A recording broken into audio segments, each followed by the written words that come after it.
안녕하세요. 사연 읽어주는 남녀입니다. 오늘도 와주셔서 감사드리며 그럼 오늘의 사연 바로 시작하겠습니다. 한낮의 평화로운 오후였어요. 집에서 청소를 하던 중에 핸드폰이 울렸습니다. 어머니 번호였죠. 엄마, 무슨 일이야? 전화기 너머로 들려온 건 어머니의 처절한 울음소리였어요. 수진아, 아빠가 병원이야. 엄마, 무슨 일이야? 아빠가 어떻게 됐어? 어느 병원이야? 아빠가. 심장이 쿵 내려앉았습니다. 어머니가 계속 우시기만 하고 제대로 된 말을 못하셨어요. 겨우 병원 이름만 알아듣고 저는 미친 듯이 뛰어나갔죠. 택시를 타고 가는 내내 손이 떨렸습니다. 제발 아무 일 아니기를, 제발 큰일이 아니기를 빌고 또 빌었어요. 병원 응급실에 도착하자마자 어머니를 찾았습니다. 복도 끝 의자에 주저앉아 계신 어머니. 얼굴이 새하얗게 질려 있었죠. 의사 선생님이 저희에게 다가왔어요. 보호자분이신가요? 환자분이 아파트 지하 주차장에서 사고를 당하셨습니다. 차량과 기둥 사이에 끼이셔서 압사로 인한 즉사였습니다. 죄송합니다. 뭐라고요? 그게 무슨... 세상이 빙글빙글 돌았습니다. 다리에 힘이 풀려 그 자리에 쓰러졌어요. 의식이 흐려지는 순간 이상하게도 아버지 목소리가 들렸습니다. 3일 전이었죠. 아버지가 저희 집에 오셨다가 돌아가시려는데 현관에서 망설이시더라고요. 수진아, 아니다. 아무것도 아니야. 아빠, 무슨 일 있어? 하실 말씀 있으면 하세요. 아니야, 괜찮아. 그냥 조심해라. 그때 아버지 표정이 너무 어두우셨어요. 무언가 말하려다 참으시는 것 같았습니다. 그게 마지막이 될 줄은 꿈에도 몰랐죠. 안녕하세요. 저는 36살의 평범한 주부였습니다. 대학에서 만난 남편과 결혼한 지 8년째였어요. 6살 아들 하나를 키우며 살았죠. 남편은 작은 사무실을 운영했고 저는 전업주부였습니다. 특별할 것 없는 일상이었어요. 아이 학원 보내고 장 보고 집안일 하는 게 전부였죠. 가끔 친정에 들려 어머니 얼굴 보는 게 낙이었습니다. 아버지는 택시 운전을 하셨어요. 40년 무사고의 베테랑 기사셨죠. 그런 평범한 삶이 그날 하루에 산산조각 났습니다. 눈을 떴을 때 병실 천장이 보였습니다. 제가 잠시 기절했던 것 같았어요. 옆에서 남편이 제 손을 꼭 잡고 있었죠. 남편도 소식을 듣고 바로 달려온 듯 했습니다. 수진아, 정신 들어? 괜찮아? 여보, 아빠는? 아빠 어디 있어? 남편의 눈에서 눈물이 흘렀습니다. 한 번도 우는 걸 본 적이 없던 남편이었어요. 장인어른 장례 준비 중이야. 어머니 장례식장에 계셔. 아니야, 거짓말이지? 아빠가 왜 죽어? 말도 안 돼. 저는 침대에서 벌떡 일어났습니다. 당장 아버지를 보러 가야 했어요. 남편이 부축해서 장례식장으로 갔죠. 장례식장 입구에서 경찰 2명이 어머니와 이야기 중이었습니다. 어머니는 핏기 없는 얼굴로 의자에 간신히 앉아 계셨어요. 눈물도 이제는 말라버린 듯 했죠. 경찰관님, 우리 아버지가 정확히 어떻게 돌아가신 거예요? 차량 사고로 보입니다. 주차 후 내리시다가 차가 갑자기 후진을 해서 차와 기둥 사이에 끼이셨습니다. 그게 무슨 말이에요? 차가 왜 갑자기 후진을 해요? 아마 기어를 주차 P가 아닌 후진 알로 놓고 내리신 것 같습니다. 실수로 보여요. 말도 안 돼. 우리 아빠 택시 운전사예요. 40년 무사고라고요. 기어를 헷갈릴 리가 없잖아요. 맞아요. 우리 영감이 그런 실수를 할 리가. 진정하세요. 저희도 좀 더 자세히 조사해 보겠습니다. 지금은 어떻게 사고가 났다 단정 드리기는 조금 어렵습니다. 믿을 수가 없었습니다. 어제까지만 해도 멀쩡하셨던 아버지가 이렇게 허무하게 가실 리 없었어요. 꿈이라고, 제발 꿈이라고 생각하고 싶었죠. 어머니 옆에 주저앉아 한참을 울었습니다. 아버지의 빈소를 바라보니 가슴이 찢어지는 것 같았어요. 다시는 아버지의 목소리를 들을 수 없다는 게 실감이 나지 않았습니다. 평생 가족을 위해 택시를 운전하셨던 아버지. 단 한 번의 사고도 없이 살아오신 분이었어요. 그런 아버지가 주차장에 그렇게 어이없이 돌아가시다니 세상이 무너지는 것 같았습니다. 하늘도 원망스럽고 모든 게 다 미웠어요. 장례식장은 눈물바다였습니다. 저는 아버지 영정 앞에서 무너져 내렸어요. 웃고 계신 아버지 사진을 차마 볼 수가 없었죠. 아빠 왜 이렇게 가셨어요? 제가 더 자주 찾아뵀어야 했는데, 아빠. 영정 속 아버지는 작년 생신 때 찍은 사진이었습니다. 사진 속 아빠는 환하게 웃고 계셨어요. 그때만 해도 이렇게 갑자기 떠나실 줄은 꿈에도 몰랐죠. 그날 밤 11시 소식을 듣고 영국에서 급히 날아온 여동생이 도착했습니다. 공항에서 바로 달려온 모습이었어요. 캐리어를 끌고 머리도 산발인 채로 뛰어들어왔죠.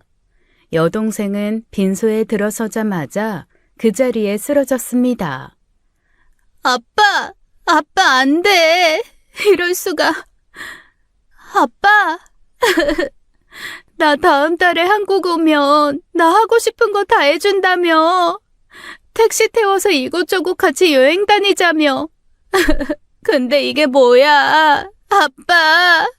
수연아 울지 마. 아빠가 속상해하셔. 엄마, 이게 무슨 일이야. 아빠가 왜 이렇게 됐어? 누가 우리 아빠 이렇게 만든 거야? 새 모녀가 부둥켜 안고 한참을 울었습니다. 아버지가 얼마나 여동생을 아꼈는데요. 유학 간다고 했을 때도 빚을 내서라도 학비를 대주셨던 분이었습니다. 다음 날 남동생이 늦게 도착했어요. 술 냄새를 진동시키며 비틀거렸어요. 눈은 충혈되어 있었고 옷도 며칠은 안 갈아입은 듯 했죠. 빈소 앞에서 갑자기 바닥에 주저앉아 머리를 찌으며 오열하기 시작했습니다. 아버지, 죄송해요. 정말 죄송해요. 제가 그때 그런 말 하지 말았어야 했는데 제가 개새끼예요. 진짜 잘못했어요. 어머니가 갑자기 남동생에게 달려들었습니다. 뺨을 올려치며 소리를 질렀어요. 이게 이제야 기어와서 술 마셨니? 미친놈. 지금 와서 울면서 후회하면 아버지가 살아 돌아오시니? 아버지 살아계실 때 그렇게 속썩였으면서 아버지가 힘들게 번 돈으로 도박이나 하고 일주일 전에 네가 뭐라고 했어? 네 인생 네가 알아서 산다며. 아버지 멱살까지 잡았으면서 이제 와서 뭘 잘못했다는 거야? 엄마, 정말 죄송해요. 제가 미친놈이었어요. 가라. 네가 무슨 자격으로 여기서 울어? 아버지가 얼마나 속상해하셨는지 알아? 너 때문에 잠도 못 주무셨어. 남편이 급히 어머니를 말렸습니다. 장례식장이 순식간에 아수라장이 되었어요. 조문객들이 모두 수군거리기 시작했죠. 그리고 그날 밤 10시쯤 이모부가 나타났습니다. 검은 정장을 입고 조이금 봉투를 들고 있었어요. 어머니는 이모부를 보자마자 얼굴이 싸늘하게 굳었습니다. 자네가 여길 왜 와? 당장 나가! 뻔뻔하게 어떻게 얼굴을 들고 와? 저 형, 저도 마음이 아파요. 그래도 조문은 저도 미안합니다. 조문? 네가 무슨 염치로 우리 영감한테 그렇게 대들고 욕하더니 이제 와서 조문이야? 5천만 원 떼먹고 배째라고 했으면서? 언니, 그만해. 일단 오늘은 사람들 보고 있어. 형부 조용히 보내드리자. 이모부는 조이금 봉투를 슬쩍 테이블에 놓고 도망치듯 나갔습니다. 장례식장에 무거운 침묵이 흘렀어요. 이모는 눈물만 흘리며 어머니를 안아주었죠. 남동생도 구석에서 고개를 숙인 채 벽만 보고 앉아 연신 소주를 마시고 있었습니다. 그렇게 우리는 처참한 슬픔과 분노 속에서 아버지를 보내야 했어요. 일주일 후 경찰서에서 연락이 왔습니다. 가족 모두 와달라는 거였어요. 중요한 얘기가 있다고 했죠. 경찰서 회의실에 어머니와 저, 남편이 모였습니다. 담당 형사님이 무거운 표정으로 들어왔어요. 파일 뭉치를 테이블에 내려놓으며 말을 꺼냈죠. 단순 사고가 아닌 것으로 판단됩니다. 본격적인 수사에 들어가기로 했습니다. 네? 그게 무슨 말씀이세요? 사고가 아니라니. 목격자가 나타났습니다. 사건 당시 주차장 근처에 있던 주민인데요. 중요한 증언을 했습니다. 목격자요? 그 사람이 뭘 봤다는 거예요? 직접 보지는 못했지만 소리를 들었다고 합니다. 고인께서 누군가와 크게 싸우셨다고 해요. 네가 어떻게 나한테 이럴 수 있냐고 크게 소리치셨다는 겁니다. 아버지가요? 누구랑 싸우셨다는 거예요? 목격자도 멀리서 소리만 들었고 사람은 못 봤다고 합니다. 하지만 분명 두 사람이 언성을 높였다고 해요. 남편이 제 손을 꼭 잡았습니다. 그리고 더 중요한 게 있습니다. 차량 ECU, 그러니까 전자제어 장치를 조사했는데요. 주차 당시에는 정상적으로 파킹 모드였습니다. 그런데 왜 차가 갑자기 후진을 했어요? 차량 결함인가요? 아닙니다. 누군가 고의적으로 기어를 후진으로 변경했습니다. 이게 브레이크를 밟아야만 기어 변경이 가능한데 이건 실수가 아니라 의도적인 겁니다. 그럼 누가 우리 영감을 일부러? 어머니는 말을 잇지 못하고 흐느꼈습니다. 저도 온몸에 소름이 돋았어요. 추정컨대 고인이 차에서 내리실 때 조수석에 누군가 있었던 것 같습니다.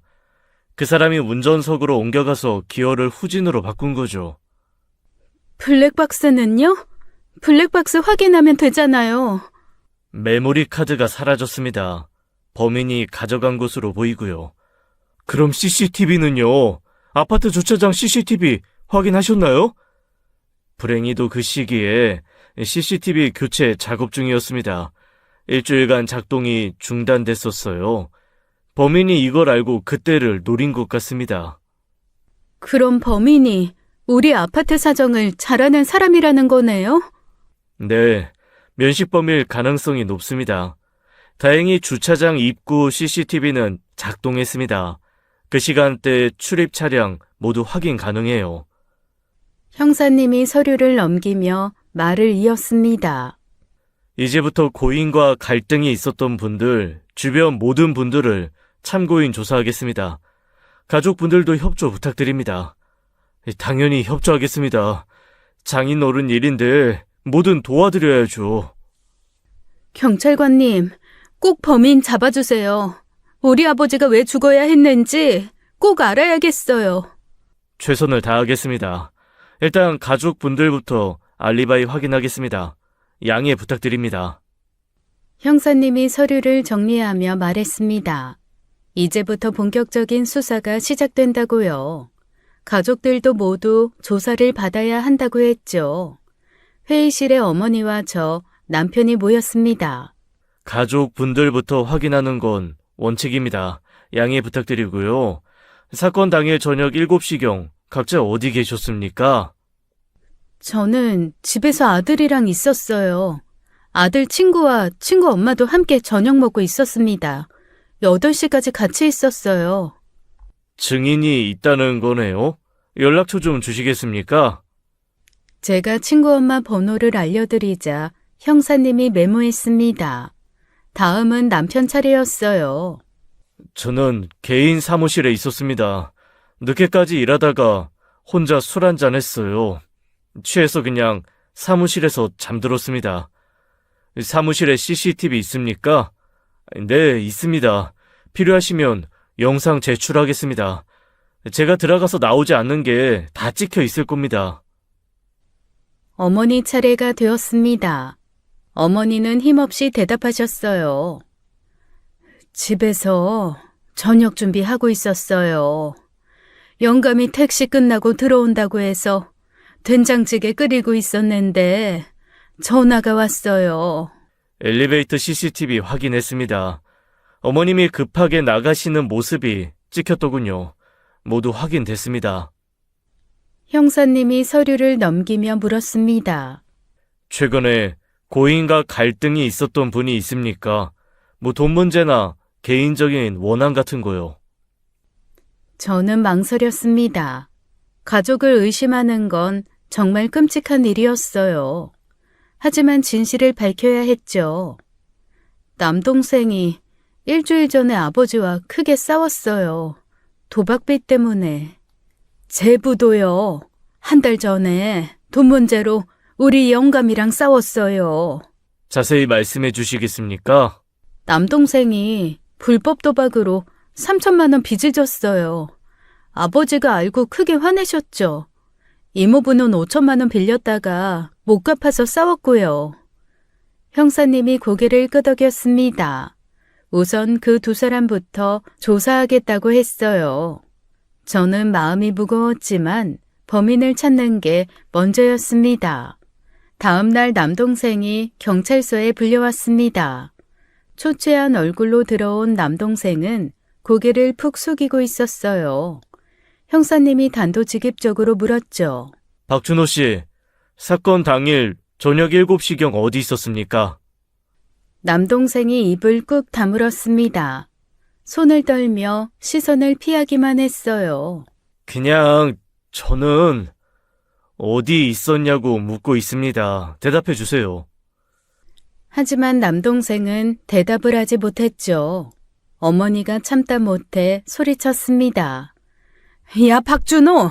네가 지금 입 다물고 있을 때야? 아버지가 돌아가셨는데 네가 어디 있었는지도 말 못해? 엄마, 저는 정말 아무것도 안 했어요. 그럼 어디 있었는지 말해. 왜 말을 못하는 거야? 설마 너 누나, 나 아버지 안 죽였어. 믿어줘, 제발. 남동생은 눈물을 뚝뚝 흘리면서도 끝내 그날 어디 있었는지 말하지 않았습니다. 형사님이 의미심장한 눈빛으로 남동생을 바라봤어요. 일주일 전에 부친과 크게 싸우셨다면서요. 도박빚 3천만 원 때문에 몸싸움까지 했다고 들었습니다. 그건 그렇지만 아버님이 돌아가시면 보험금이나 재산이 있습니까? 무슨 소리예요? 우리 준호가 돈 때문에 자기 아버지를... 모든 가능성을 확인하는 겁니다. 저희 일이라서요. 모두 확인해야 합니다. 박준호 씨, 말 안 하시면 정말 불리해집니다. 남동생은 계속 고개만 숙이고 있었습니다. 뭔가 숨기는 게 분명했어요. 형사님이 한숨을 쉬며 일어났죠. 다른 방에서 개별 조사하겠습니다. 따라오세요. 담당 경찰을 따라간 남동생은 20분이 지나도 나오지 않았습니다. 결국 형사님만 돌아왔어요. 아직도 진술을 거부하고 있습니다. 오늘은 일단 집에 가시고 며칠 내로 2차 출석 요구하겠습니다. 저와 남편은 어머니를 집에 모셔다 드렸습니다. 남동생은 미혼이라 어머니와 함께 살고 있었어요. 집에 도착하자 남동생은 바로 자기 방으로 들어갔죠. 제가 왜 저러냐? 저는 남동생 방문을 두드렸습니다. 준호야, 문 열어. 나 좀 보자. 얘기해야 하잖아. 문이 조금 열렸습니다. 남동생은 눈이 퉁퉁 부어 있었어요. 저는 방으로 들어가 남동생 앞에 앉았죠. 준호야, 그날 저녁 7시에 뭐 했어? 제발 나한테라도 말해. 네가 뭘 했는지 알아야 도와주지. 몰라. 야, 박준호. 아버지가 돌아가셨는데 네가 어디 있었는지도 말 못해? 정말 네가 한 거야? 남동생이 갑자기 눈물을 쏟으며 고개를 들었습니다. 그리고는 갑자기 짜증을 냈어요. 아이씨, 나가. 누나도 나 의심하는 거지? 다 나가라고. 나 혼자 있고 싶어. 남동생이 저를 밀어내며 방에서 쫓아냈습니다. 문을 쾅 닫아버렸어요. 야, 문 열어. 네가 이러니까 더 의심받는 거야. 남편이 제 어깨를 잡았습니다. 수진아, 그만해. 지금은 다들 예민한 상태야. 처남이 그럴 리가 없잖아. 이유가 있을 거야. 일단 집에 가자. 시간을 좀 주자. 여보, 제가 정말 이상해. 왜 말을 못하는 거야? 내일 다시 와서 차분히 얘기해보자. 어머니도 힘드실 텐데 우리까지 이러면 안 돼. 그렇게 우리는 집으로 돌아왔습니다. 정말 남동생이 아버지를 죽인 걸까요? 믿고 싶지 않았지만 의심이 점점 커져갔습니다. 그날 밤 저는 잠을 이룰 수 없었어요. 자꾸만 일주일 전 일이 떠올랐어요. 아버지가 돌아가시기 정확히 일주일 전 우리 집에서 있었던 일이었죠. 토요일 오후였습니다. 가족 식사를 위해 저희 부부는 친정을 찾았죠. 평화로운 가족 모임이었는데 갑자기 아버지가 남동생에게 빚독촉 우편물을 내밀며 물으셨습니다. 봉투는 이미 뜯어진 상태였고 아버지 손이 부들부들 떨리고 있었어요. 준호야, 이게 뭐냐? 3천만 원 독촉장이 집으로 왔더라. 이게 도대체 무슨 일이야? 남동생의 얼굴이 새파랗게 질렸습니다. 입술이 파르르 떨렸어요. 아버지, 그게 잠깐만요. 설명할게요. 너 불법 스포츠 토토 했지? 내가 다 알아봤어.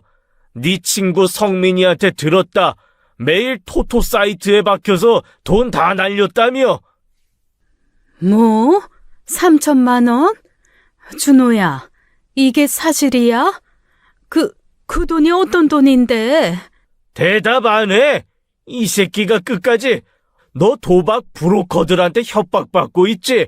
집까지 찾아왔다며? 이딴 걸 하는데 대출까지 받아? 어? 남동생이 갑자기 고개를 들었습니다. 눈이 충혈되어 있었고 목에 핏대가 섰어요. 그래, 맞아요. 시발 토토했어요. 그래서 뭐 어쩔 건데요. 취직도 안 되고 돈도 없고 어차피 인생 한방인데 요즘 다들 이렇게 살아요. 뭐 이 새끼가? 아버지가 벌떡 일어나셨습니다. 손을 들어 남동생 뺨을 있는 힘껏 때리셨어요. 찰싹 소리가 집안에 울렸죠. 내가 널 어떻게 키웠는데 새벽부터 택시 운전하면서 너 대학까지 보냈는데 도박이나 하고 앉아있어?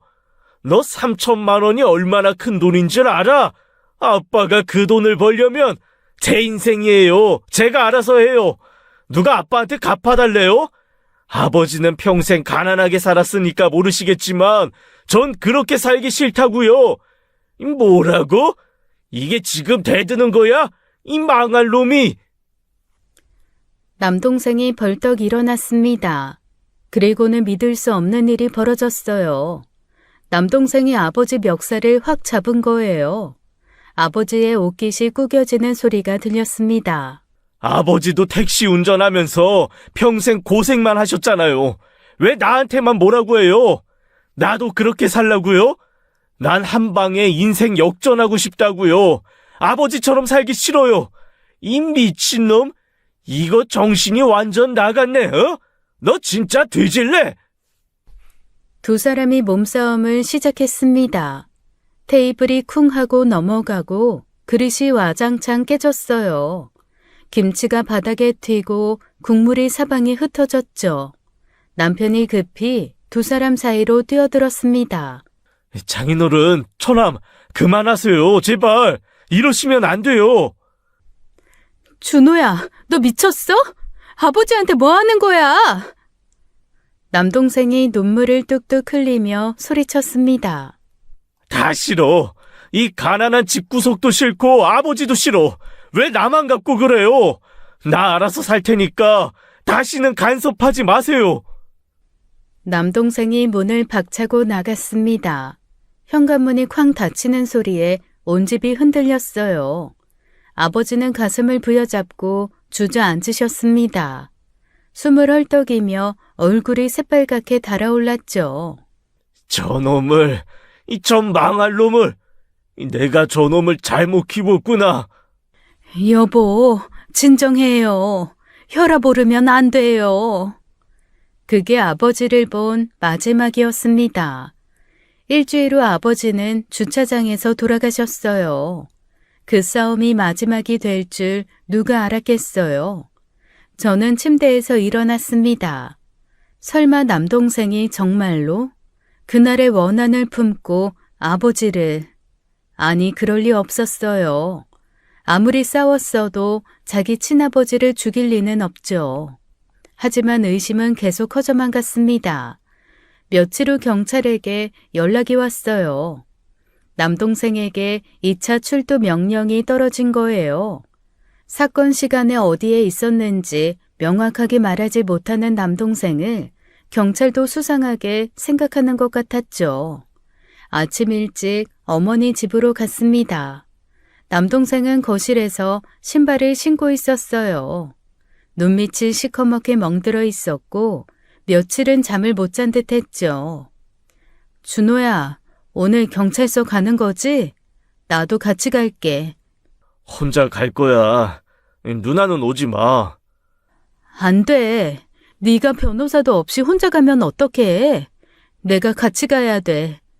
누나, 제발 나 혼자 해결할게.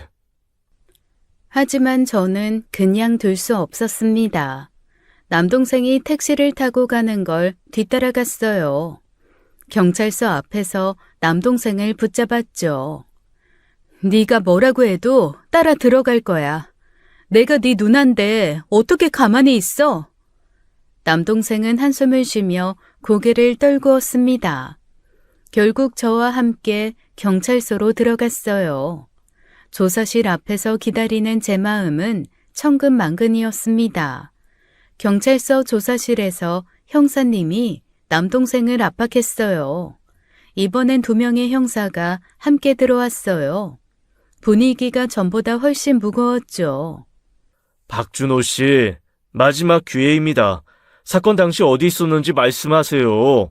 계속 숨기면 용의자로 간주하겠습니다. 남동생이 고개를 푹 숙였습니다. 한참을 침묵하다가 떨리는 목소리로 입을 열었어요. 저는 홀덤바에 있었어요. 뭐? 홀덤바? 너 설마 불법 도박장? 어느 홀덤바입니까? 주소와 시간 정확히 말하세요.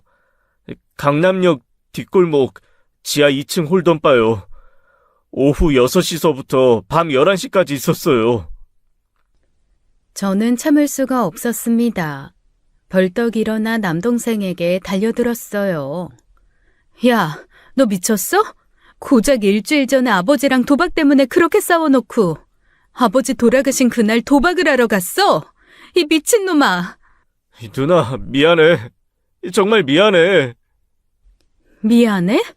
아버지가 3천만 원 빚 때문에 그렇게 힘들어하셨는데 넌 아버지 멱살까지 잡아놓고 또 도박장에 갔다고? 너 진짜 미친놈이구나. 남동생이 울음을 터뜨렸습니다. 바닥에 주저앉아 오열했어요.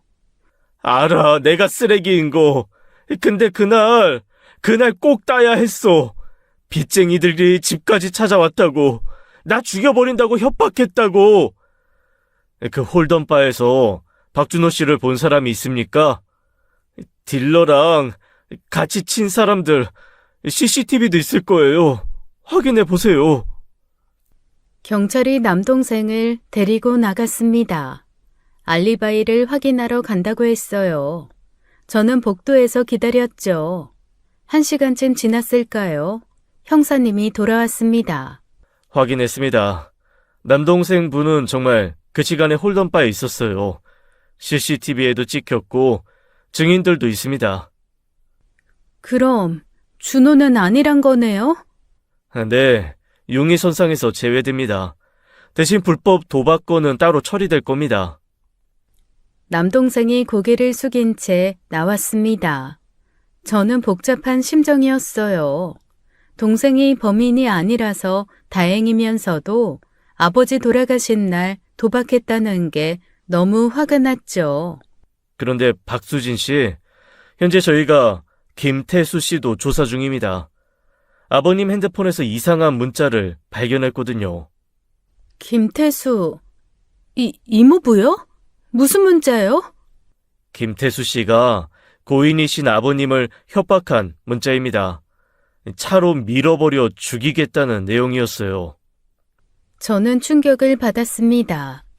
설마 이모부가? 차로 밀어버려 죽이겠다니 그 문자 내용이 너무 끔찍했어요. 실제로 아버지가 차에 치여 돌아가셨으니 더욱 소름이 끼쳤죠. 이모부가 정말 그런 짓을 할 수 있는 사람일까요? 한 달 전 5천만 원 때문에 크게 싸웠다는 건 알고 있었지만 설마요. 머릿속이 복잡해졌습니다. 형사님이 이모부 이야기를 꺼내자 한 달 전 일이 떠올랐어요. 어머니가 그때 저한테 전화로 알려주셨던 일이었어요. 사실 아버지가 오래전 이모부에게 5천만 원을 빌려주셨습니다. 이모부가 치킨집을 하는데 매출이 안 나온다며 울고불고 했대요. 아버지 입장에서는 처제 남편이니까 도와주신 거였죠. 하지만 이모부는 가게 문을 제대로 열지도 않았어요. 어머니 말씀으로는 일주일에 이틀만 장사하고 나머지는 술 마시러 다녔다고 했습니다. 3주 전 화요일 오후였어요. 어머니가 저한테 다급하게 전화하셨죠. 수진아, 지금 이모가 우리 집에 와 있는데 얼굴이 엉망이야. 눈 밑에 시퍼런 멍이 들었어. 그 개 같은 놈이 또 때린 것 같아. 어머니 말씀으로는 이모가 현관에 들어서자마자 무릎 꿇고 울었대요. 언니, 나 더는 못 살겠어. 이혼할래. 그 인간이랑 못 살아. 1시간을 넘게 울었다고 했습니다. 옷도 찢어져 있었고 팔에도 손가락 자국이 빨갛게 나 있었대요. 그 얘기를 듣고 아버지가 폭발하셨다고 합니다. 당장 이모부를 집으로 오라고 전화하셨대요. 그날 저녁 7시쯤이었다고 어머니가 기억하셨어요. 이모부가 술 냄새를 풍기며 들어왔대요. 아버지가 대뜸 소리치셨다고 합니다. 김태수, 너 지금 뭐 하는 짓이야? 어떻게 여자를 개 패듯이 패? 그리고 너 빌려준 돈 어쨌어? 장사도 안 하고 다 술 처먹는 데 썼냐? 당장 5천만 원 갚아. 지 아내 때리는 놈한테 돈 빌려줄 이유 없다. 그런데 이모부가 비웃으며 대답했대요.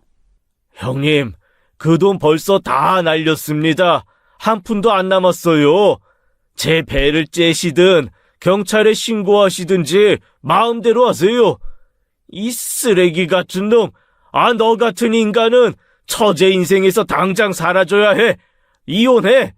이혼 안 하면 내가 가만 안 둬. 아이고, 무서워서 벌벌 떨리네. 택시나 모는 주제에 뭘 어쩌실 건데. 두고 보세요. 내가 가만 안 있을 테니까. 그리고는 현관문을 발로 차고 나갔다고 어머니가 전했었습니다. 그래서 이런 문자를 보낸 거군요. 형사님이 아버지 핸드폰 화면을 보여줬습니다. 문자 내용이 정말 끔찍했어요. 형님, 내가 그렇게 만만해 보입니까? 5천만 원 때문에 날 개 취급하시네요. 형님 조심하세요. 내가 차로 밀어버려 확 죽여버릴 테니까. 세상에, 진짜 이런 문자를 보냈네요. 진짜 나쁜 새끼네. 김태수 씨는 알리바이를 확인했는데 사건 당시 낚시 갔다고 하시더군요. 그런데 증명할 사람이 없습니다. 낚시요? 이모부가 낚시를 좋아하긴 하지만 혼자 갔다는 거예요? 네, 혼자 바다 낚시 갔다고 하는데 관련 영수증도 없고 목격자도 없습니다. 상당히 의심스럽습니다. 저는 소름이 돋았습니다. 어머니가 전해주신 그날의 일들이 생생하게 떠올랐어요. 이모부의 분노와 협박, 그리고 아버지의 죽음, 모든 게 연결되는 것 같았죠. 이모한테 어떻게 말해야 할지 막막했습니다. 경찰이 이모부를 본격적으로 조사하기 시작했어요. 이모도 경찰서로 불려와 진술을 했습니다. 아버지와 이모부의 갈등에 대해 자세히 설명했죠. 김태수 씨, 사건 당일 어디 계셨습니까? 낚시 갔다고 하셨는데 증명할 수 있습니까? 서해 방파제에서 낚시했어요. 혼자 갔으니 증인은 없지만. 협박 문자 보낸 것도 사실입니까? 차로 밀어 죽여버리겠다고 했다던데. 그건 화가 나서 충동적으로 보낸 거예요. 진짜로 그럴 생각은 없었어요. 형사님이 계속 압박했습니다. 이모부는 점점 불안해 보였어요. 알리바이 증명 못하면 구속될 수도 있습니다. 정말 숨기는 게 없습니까? 경찰의 압박이 거세지자 이모부는 한참을 망설이다가 결국 입을 열었습니다. 얼굴이 새빨갛게 달아올랐어요. 아이씨, 사실은 안마 받고 있었어요. 뭐라고? 이 나쁜 새끼가 여자랑 있었냐? 이모가 벌떡 일어났습니다. 믿을 수 없다는 표정이었어요. 뭐 어쩌라고? 그래, 여자랑 있었다. 이정희 씨, 진정하시고요. 김태수 씨, 사실인가요? 네. 안마업소 갔어요. 거기에서 확인해 보세요. 이 개자식이 집에 생활비 한 푼 안 주고 네 새끼는 학원 못 다니고 있는데 넌 그런 더러운 데 쓸 돈이 있니? 너 같은 새끼랑 진짜 못 살겠다. 살지 마. 누가 살아달라고 피냐? 젠장을. 결국 경찰이 이모부 말이 사실인 것으로 확인을 마쳤습니다. 정말로 이모부는 그 시간에 안마업소에 있었어요. CCTV에도 찍혔고 카드 결제 기록도 있었죠. 이혼이야. 당장 이혼해. 너 같은 쓰레기랑은 못 살아. 이모가 울면서 경찰서를 나갔습니다. 이모부도 고개를 푹 숙인 채 따라 나갔어요. 저는 허탈했습니다. 이모부도 범인이 아니었어요. 그럼 도대체 누가 아버지를 죽인 걸까요? 저는 절망에 빠졌습니다. 과연 경찰이 범인을 찾을 수 있을까요? 저는 답답함에 눈물이 났어요. 수사가 막막해지자 저는 다른 방법을 생각했습니다. 주차장 입구 CCTV는 당시 작동을 하고 있기에 찍힌 차량들이 있다고 했죠. 그 명단을 보고 싶었어요. 경찰관님, 그날 주차장에 출입한 차량 명단 좀 볼 수 있을까요? 그 안에 분명 범인이 있을 거예요. 입구는 거기 하나잖아요. 이미 다 확인했습니다. 차주들 모두 참고인 조사했고요. 특별한 용의점은 발견 못했어요. 그래도 제가 한번 보고 싶어요. 혹시 아는 사람이 있을지도 모르잖아요. 제발 부탁드려요. 죄송하지만 개인정보보호법 때문에 민간인에게는 공개할 수 없습니다. 수사는 저희가 계속하겠습니다. 저는 실망했지만 포기할 수 없었습니다. 분명 그 리스트 안에 단서가 있을 거라고 생각했어요. 집으로 돌아온 후 저는 잠을 이룰 수 없었습니다. 매일 밤 아버지 생각에 눈물만 흘렸어요. 범인도 못 찾고 이렇게 끝나는 건가 싶었죠. 새벽 3시 남편이 제 방으로 들어왔습니다. 물 한 잔을 건네며 옆에 앉았어요. 수진아, 또 못 자고 있구나. 이러다 네가 먼저 쓰러져. 어떻게 잠이 와. 아버지 죽인 놈이 어딘가에 있는데 그 리스트만 볼 수 있다면. 경찰을 믿어보자. 경찰도 최선을 다하고 있잖아. 너무 조급해하지 마. 그 입구 CCTV가 유일한 단서인데 왜 보여주지 않는 거야. 남편이 제 어깨를 감싸 안았습니다. 따뜻한 체온이 전해졌어요. 내가 옆에 있잖아. 우리가 함께 이겨낼 수 있어. 장인어른도 네가 이렇게 아파하는 거 원하지 않으실 거야. 여보, 고마워. 당신이 있어서 정말 다행이야. 이제 좀 자. 내일도 어머니 병원 모시고 가야지. 요즘 어머니도 많이 쇠약해지셨어. 남편의 위로에 조금은 마음이 놓였습니다. 그래도 포기하지 않고 방법을 찾아야겠다고 생각했어요. 그 리스트를 꼭 봐야만 했습니다. 며칠 후 이른 아침 6시 핸드폰이 울렸습니다. 경찰 친구 지영이었어요. 사실 제가 그 입출입 리스트를 구해달라고 부탁했었죠. 수진아, 나야. 네가 원하던 자료 어렵게 구했어. 이것 때문에 나 엄청 고생했다. 지영아, 정말 고마워. 정말 고마워. 카페에서 만나자. 조용한 데서 줘야 할 것 같아. 30분 후에 역 앞 카페로 와. 저는 급하게 옷을 입고 나갔습니다. 남편은 아직 자고 있었어요. 카페에서 지영이가 봉투 하나를 건넸죠. 이거 절대 내가 준 거 티내면 안 돼. 나 징계받을 수 있어. 걸리면 진짜 나 옷 벗어. 봉투를 열어보니 차량 입출입 리스트가 있었습니다. 사건 당일 오후 5시부터 9시까지의 기록이었어요. 한 장 한 장 넘기며 차주 이름을 확인했죠. 대부분 아파트 주민들이었습니다. 그런데 갑자기 제 손이 멈췄어요. 믿을 수 없는 이름이 있었습니다. 이 사람이 왜 여기? 우리 부모님 아파트에 올 일이 전혀 없는 사람이었어요. 그것도 아버지가 돌아가신 그 시간대의 말이에요. 저는 급하게 집으로 돌아왔습니다. 노트북을 켜고 그동안 정리한 사건 자료를 다시 살펴봤어요. 그리고 남편이 경찰에 제출한 CCTV 영상도 확인했죠. 영상 속 남편은 사무실에서 혼자 술을 마시고 있었습니다. 위스키를 따르고 마시고 또 따르고 그러다 책상에 엎드려 잠든 모습이 찍혔어요. 10년 동안 살면서 남편이 술 마시는 걸 본 적이 없었어요. 회식 때도 술을 안 마시는 사람이었죠. 사실 경찰에서 처음 조사를 할 때도 이상했었어요. 그 당시에는 아버지 죽음으로 저도 다른 일을 생각할 겨를이 없어서 그냥 넘어갔죠. 하지만 다시 보니 정말 이상했습니다. CCTV를 계속 돌려봤습니다. 한 프레임도 놓치지 않고 집중해서 봤죠. 그리고 10번째 돌려보던 중 저는 화면을 멈췄습니다. 말도 안 되는 장면을 발견했거든요. 구석에 아주 작은 것이 보였어요. 이게 뭐야? 이게 왜?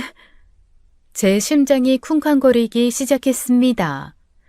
말도 안 돼. 말도 안 돼. 이게 왜 여기 있어? 손이 떨리기 시작했습니다. CCTV 날짜를 다시 확인했어요. 분명 아버지가 돌아가신 사건 당일 날짜가 맞았습니다. 저녁 8시 남편이 퇴근했어요. 저는 거실 소파에 앉아 남편을 기다리고 있었어요. 노트북에는 남편이 제출한 CCTV 영상이 멈춰 있었죠. 나왔어. 지훈이는 자? 엄마 집에 있어. 며칠 맡아달라고 했어. 이 밤에? 왜? 내일 어린이집 안 가? 수진아, 뭐 보고 있어? 뭐야, 이걸 왜? 네가 경찰에 제출한 CCTV 영상이야. 네가 우리 아버지 돌아가신 날 사무실에 있었다는 증거. 남편이 제 옆에 앉았습니다. 평소와 다름없이 차분한 표정이었어요. 그런데 진짜 이상한 게 있더라? 이 구석에 있는 거 뭔지 알아? 뭐? 아, 이거 개업식 때 받은 화분? 아니, 내 사무실 선인장 화분이지, 왜? 맞아. 당신 사무실 선인장 화분. 그런데 이상하지 않아? 뭐가 이상해? 저는 거실 창가로 걸어갔습니다. 그리고 선인장 화분을 들어보였어요. 이 화분 말이야. 내가 아버지 사고 터지기 이틀 전에 당신 사무실에서 가져왔어. 네가 물을 안 줘서 말라 죽을 것 같아서. 기억 안 나? 남편의 표정이 미세하게 변했습니다. 하지만 여전히 침착하려고 애쓰는 것 같았어요. 아, 그랬나? 내가 깜빡했나 보네. 깜빡했다고? 이 화분이 우리 집에 있는데 어떻게 사건 당일 CCTV에도 이 화분이 있는 거야? 내가 이틀 전에 집에 가지고 왔는데. 그게 아마 비슷한 화분이. 거짓말하지 마. 이 화분 받침대 깨진 거 봐. 네가 떨어뜨려서 깨진 거잖아. CCTV 속 화분도 똑같이 깨져 있어. 침묵이 흘렀습니다. 남편이 천천히 일어났어요. 그리고는 창밖을 바라봤죠. 당신이 CCTV 조작한 거지? 이거 언제 찍은 영상이야? 일주일 전? 한 달 전? 남편이 돌아보며 조용히 웃었습니다. 그 웃음이 너무 낯설었어요. 역시 우리 수진이 똑똑하네. 어떻게 알았어? 뭐? 지금 인정하는 거야? 그럼 그날 밤 사무실에 없었단 거야? 글쎄. 어디 있었어? 말해. 어디 있었어? 설마 너. 제 목소리가 떨리기 시작했습니다. 믿고 싶지 않았어요. 제발 아니라고 말해달라고 속으로 빌었죠. 수진아, 넌 몰라야 했어. 왜 굳이 파헤친 거야? 민서가, 설마 네가 우리 아버지를... 남편이 다가왔습니다. 그리고는 제 뺨을 쓰다듬었어요. 그 손길이 차가웠습니다. 미안해. 수진아, 좀 아프다. 그 순간 남편이 제게 주먹을 날렸습니다. 제 얼굴을 정통으로 때렸어요. 순간 눈앞이 캄캄해졌죠. 그리고 저는 그대로 쓰러져 정신을 잃었습니다. 눈을 떴을 때 온몸이 묶여 있었어요. 손목과 발목은 테이프로 칭칭 감겨 있었고 입도 막혀 있었어요. 거실 바닥에 누워 있었죠. 남편이 소파에 앉아 저를 내려다보고 있었습니다. 표정이 너무 평온해서 더 무서웠어요. 마치 TV를 보듯 편안하게 저를 관찰하고 있었습니다. 깨어났어? 10분 정도 기절했어. 그런데 어떻게 날 의심한 거야? 내가 그건 정말 궁금하네. 제가 몸부림치자 남편이 한숨을 쉬었습니다. 아, 맞다. 입 막았구나. 미안해. 답답하지? 나도 답답해. 네가 왜 굳이 파헤쳤는지. 남편이 천천히 일어났습니다. 구두 소리가 거실에 울렸어요. 제 얼굴 앞에 쪼그려 앉더니 테이프를 확 뜯었습니다. 소리 지르면 어떻게 할까? 내가 장모님한테 지금 전화해서 지훈이 데리러 간다고 할까? 지금 이 상황에 지훈이가 이 집에 오면 어떻게 될 것 같아? 조용히 할 거지? 지훈이는 건드리지 마. 걱정 마. 지훈이 내 아들이니까. 근데 엄마 없이 잘 클 수 있을까? 저는 헐떡이며 숨을 들이켰습니다. 침착해야 했어요. 정우진. 입출입 명단에 정우진이 있었어. 네 친구가 왜 그 시간에 우리 아버지 아파트에 지방에 사는 인간이... 남편이 박수를 쳤습니다. 짝짝짝 3번. 역시 똑똑해. 그래, 정우진이야, 내 대학 동기. 나한테 빚이 3천만 원 있었거든. 미친놈이 도박을 했더라. 하여간 도박이 문제지. 사채업자들이 매일 협박했대. 그래서?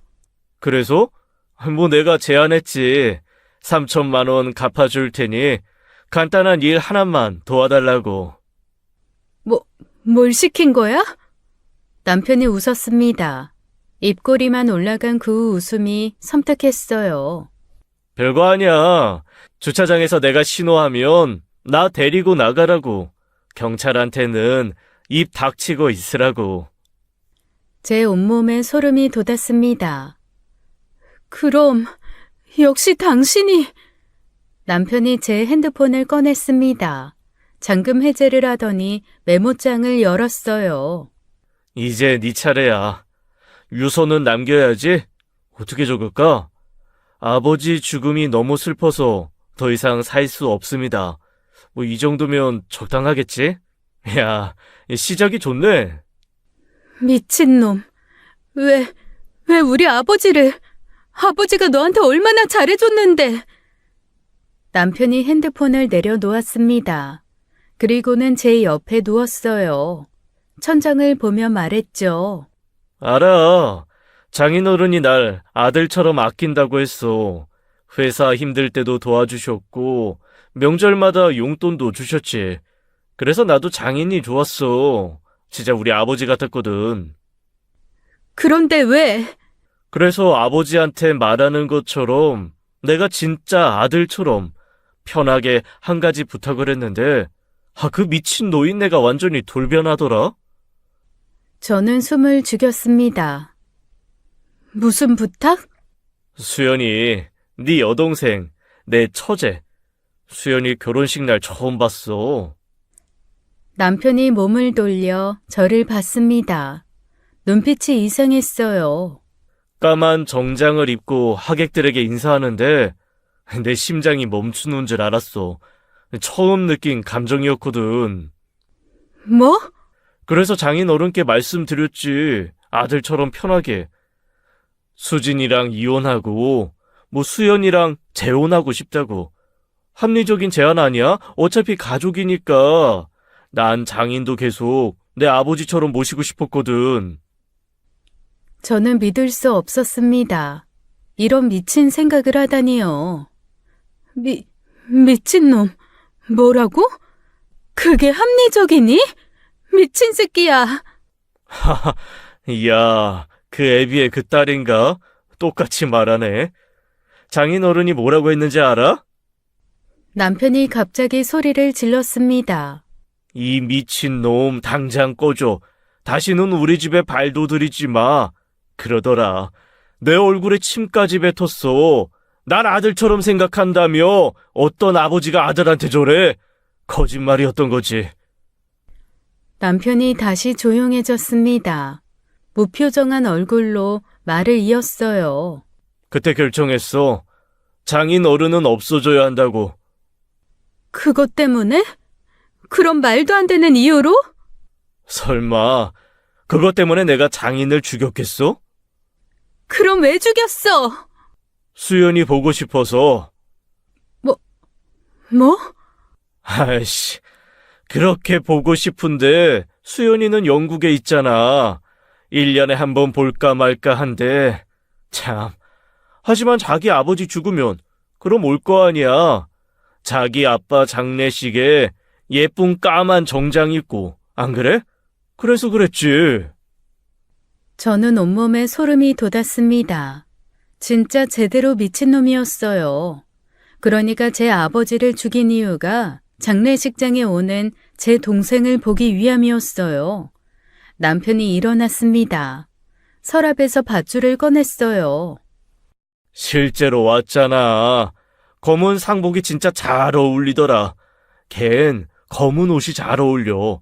우는 모습도 예뻤고. 내가 옆에서 위로해주니까 아주 그냥 나한테 기대는데. 수연이는 절대 너를...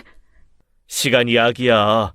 네가 아버지 죽음 때문에 힘들어하다 스스로 삶을 등졌다고 하면 난 세상 불쌍한 형부가 되겠지. 천천히 다가가면 돼. 나도 수연이 위로해주고 수연이도 날 위로해주고. 남편이 밧줄로 올가미를 만들었습니다.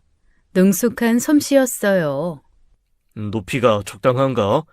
너무 높으면 발이 안 닿을 테고 너무 낮으면. 제발 민서가, 우리 10년을 살았잖아. 지훈이도 있고. 10년? 그게 뭐? 남편이 제 목에 밧줄을 걸려고 다가왔습니다. 저는 눈을 질끈 감았어요.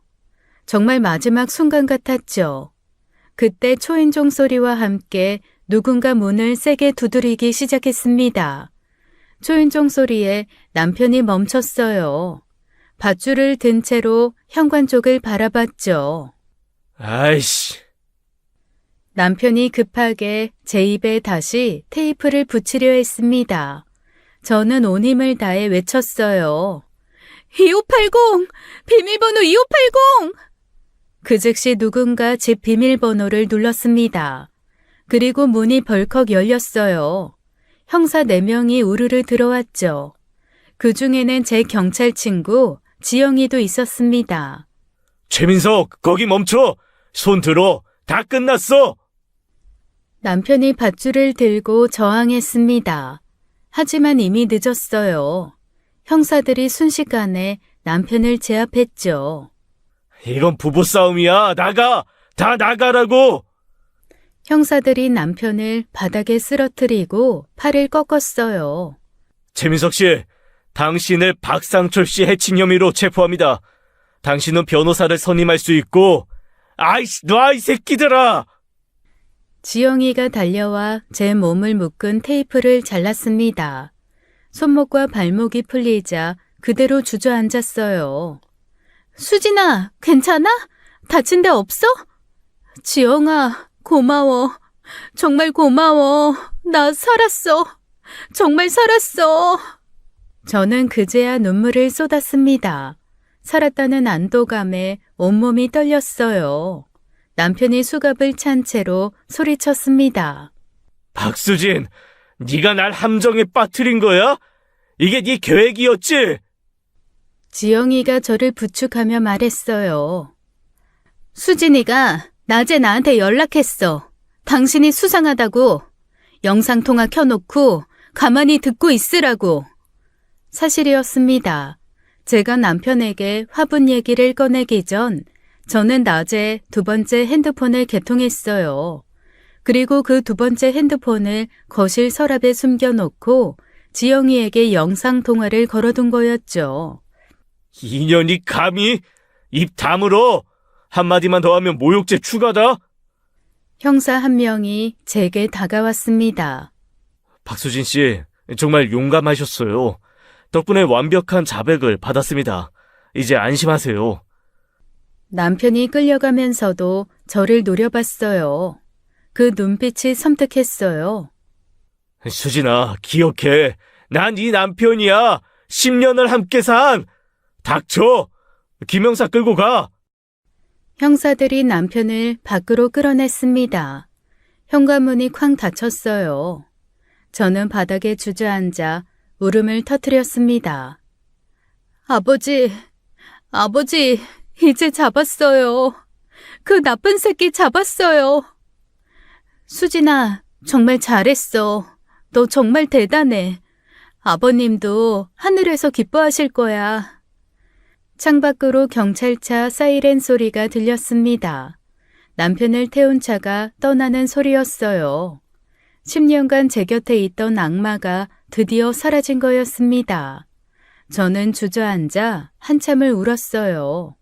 모든 게 끝났다는 안도감과 배신감, 그리고 아버지의 억울함을 풀었다는 감정이 동시에 밀려왔죠.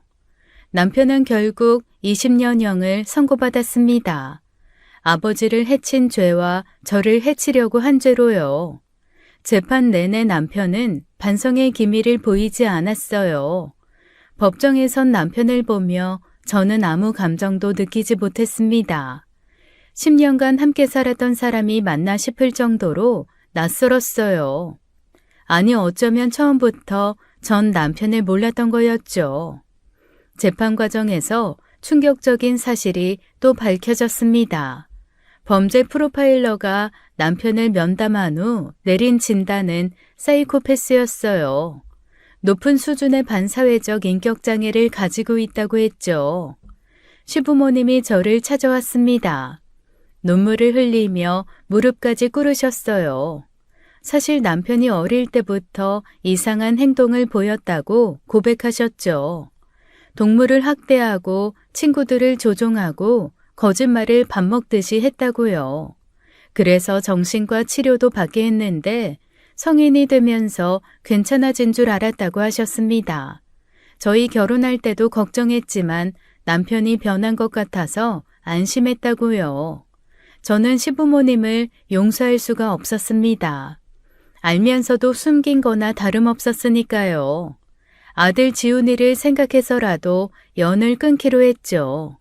이혼 소송도 바로 진행했습니다. 다행히 빠르게 처리되었어요. 위자료와 양육비도 받기로 했지만 기대하지 않았습니다. 어머니는 그 충격으로 많이 쇠약해지셨어요. 매일 아버지 영정 앞에서 우셨죠. 남동생은 도박 중독 치료를 받기 시작했습니다. 여동생 수연이는 한국에 남기로 했어요. 가족이 힘든 시기에 혼자 영국에 있을 수 없다고 했죠. 남편이 수연이에게 가졌던 그 끔찍한 집착을 알게 된 후 수연이도 큰 충격을 받았습니다. 저는 아들과 함께 새 출발을 했어요. 다른 도시로 이사를 갔어요. 지훈이에게는 아빠가 멀리 일하러 갔다고만 했죠. 가끔 아버지 꿈을 꿉니다. 꿈속에서 아버지는 항상 웃고 계세요. 수진아, 잘 지내고 있지? 라고 물으시면 저는 네, 아빠라고 대답합니다. 그리고 깨어나면 눈물이 나요. 아버지가 그리워서, 그리고 이제는 편히 쉬실 수 있어서. 이 모든 악몽 같은 일이 있은 지 1년이 지났습니다. 상처는 아직 아물지 않았지만 저는 살아가고 있어요. 아버지를 위해서라도 강하게 살아야 하니까요. 셰익스피어는 말했습니다. 지옥이 텅 비어 있다. 모든 악마가 여기에 있기 때문이다. 라고요. 때로는 가장 무서운 악마가 가면을 쓰고 우리 곁에서 사랑을 속삭일지도 모릅니다. 여러분, 언제나 믿음은 소중하지만 진실을 보는 눈도 잃어서는 안 됩니다. 지금까지 사연 읽어주는 남녀였습니다. 끝까지 시청해주신 여러분 감사드리며 저희는 다음 사연으로 돌아올게요. 감사합니다.